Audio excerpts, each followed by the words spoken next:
Ooh, what's going on, people? It's your man, the YB, back once again. So, we got another snippet of this Tyson Fury leak that ain't no one's seen before. Him reacting to the fight. Let's get straight to the bars right now. I thought I boxed the head right off him. Sorry, this guy's. I thought I boxed the head. This is unbelievable. It's unbelievable. I thought I boxed the head right off him. He definitely. I called it a few years ago. Tyson Fury has some form of degenerative brain wasted disease. Yeah, the part of the brain that's able to discern logic / reality. Right? The logic / reality center. He ain't with it. That's what we know for a fact. That boxed the head right off him. No, he didn't say I boxed the head right off him. He said I thought I boxed the head right off him. Yeah. After watching it back, he concludes he boxed the head right off him. Let me listen again. I don't really do much else. I thought I boxed the head right off him for most of the rounds. Obviously, he landed a good punch in round 8 and busted my nose. Round 9 he had a 10-8 round, so that's 2, and I give him round 10 I thought, but other than that I didn't give him any other rounds. I give him round 8, Didn't give him any other rounds. Round 8, round 9, and round 10. Tyson, in round 1, Usyk hit you with overhand left after setting you up to the body, stinging your body with it, and your eyes went googled. Yeah? That's what he did to your eyes. You best believe it. Not my opinion, I did a video on it frame by frame. Your eyes went cross-eyed, mate. So, you definitely lost round 1 as well. There's no doubt with that one. Round 2 and 3. Round 2 you lost. I mean, there is some other close ones in there. But they're close. You can't take all the close ones for yourself. If you determine you box someone's head off, we've all seen fights where someone gets their head boxed off. I'd say you box his head off. Rounds 5 and 6. Maybe 4 if you're lucky. 3 rounds you did what you said you did. The other rounds you lost. Slash were really close. And then ultimately you had 2 good rounds, 5 and 6, and he had 8 and 9, which smoke your 5 and 6. Because his 8 and 9 defined the fight. You did nothing after that. You had momentum. Going into the second half of the fight, Tyson, all the momentum was on his side. I was literally trolling Usyk. I was trolling him. At the end of the 6th, I said, oh no, I'm praying for this cat right now, Usyk. Just taking the piss. Oops. So there's no doubt, after 6 rounds, it was like, oh my god, this guy getting schooled. So to come back from being schooled like that, yeah, and then flipping the script, as is often the case, to be fair with Usyk. Often, yeah, people might get the jump on him. Dubois arguably got the jump on him. AJ got the jump on him. But he always comes back. Twice as hard. And no one else responds. Fury did not respond in 11 and 12. The fights always end the same way. Usyk turning the dial up and everyone just folding like a cheap deck chair. And it's embarrassing. But really what this is an indictment on the state of masculinity. If any of these big men was hard as well like that, if you had kind of like a Holyfield-esque mind in some of these dudes, like Fury or AJ, it wouldn't go down like that, but they don't.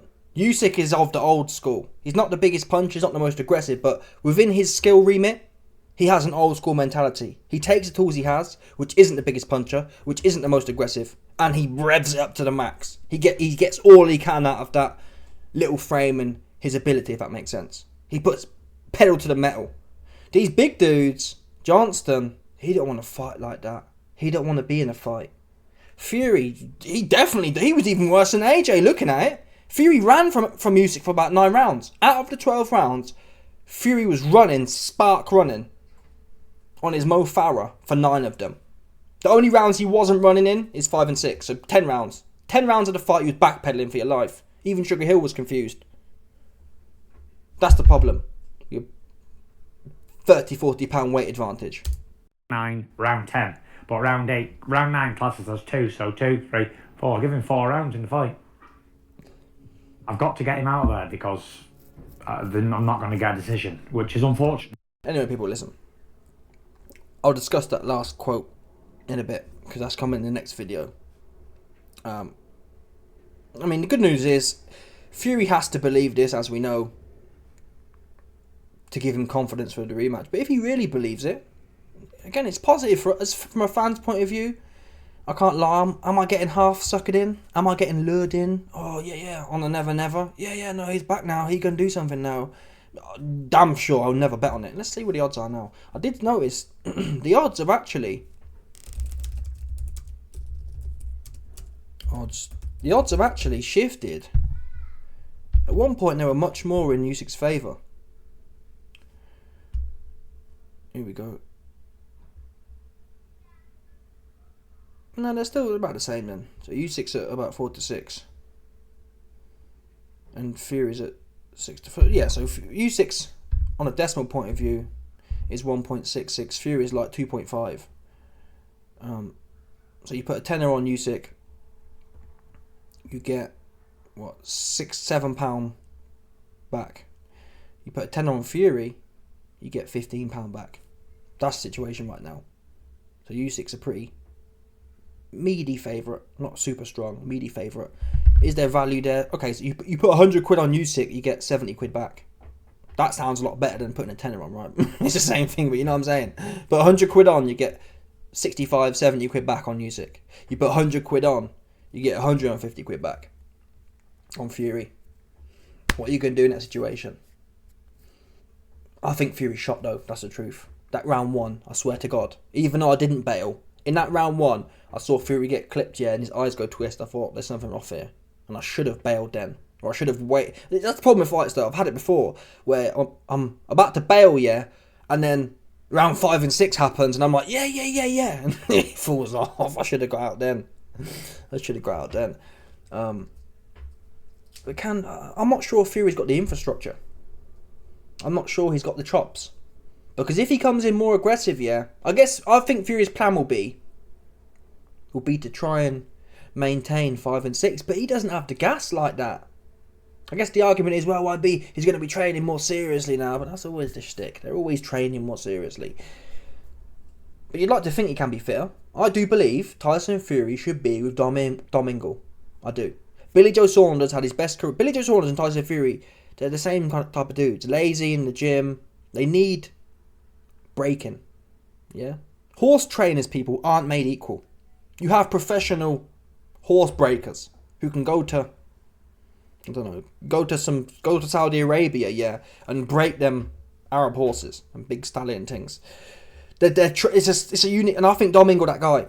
Domingo can take the untamed Billy Joe and Tyson Fury and break them down and get them right. I don't know who else can do that. I really don't. That's the kind of discipline Tyson Fury needs. He needs the I'm working you like a dog discipline. Because Billy Joe in that fight with Lemoo's no good yet, but still, he had 12 rounds of gas. He had gas to burn, right? Against Canelo, different levels of course, but still, he was gassed after a round or two with Mark Tibbs and whatever. That's just what it is. Domingo's the guy for this situation. It's damn sure not Sugar Hill. Sugar Hill has no command over the corner at all. And Domingo's good because he's got both styles. Domingo can teach you to box, yeah, and to dig.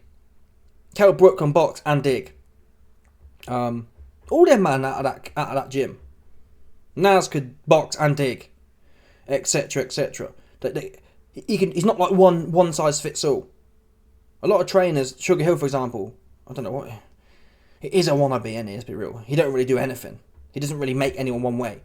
He likes to think, oh, we're gonna go for the knockout, but it's clearly bullshit. But Domingo, he's dynamic. He's the man.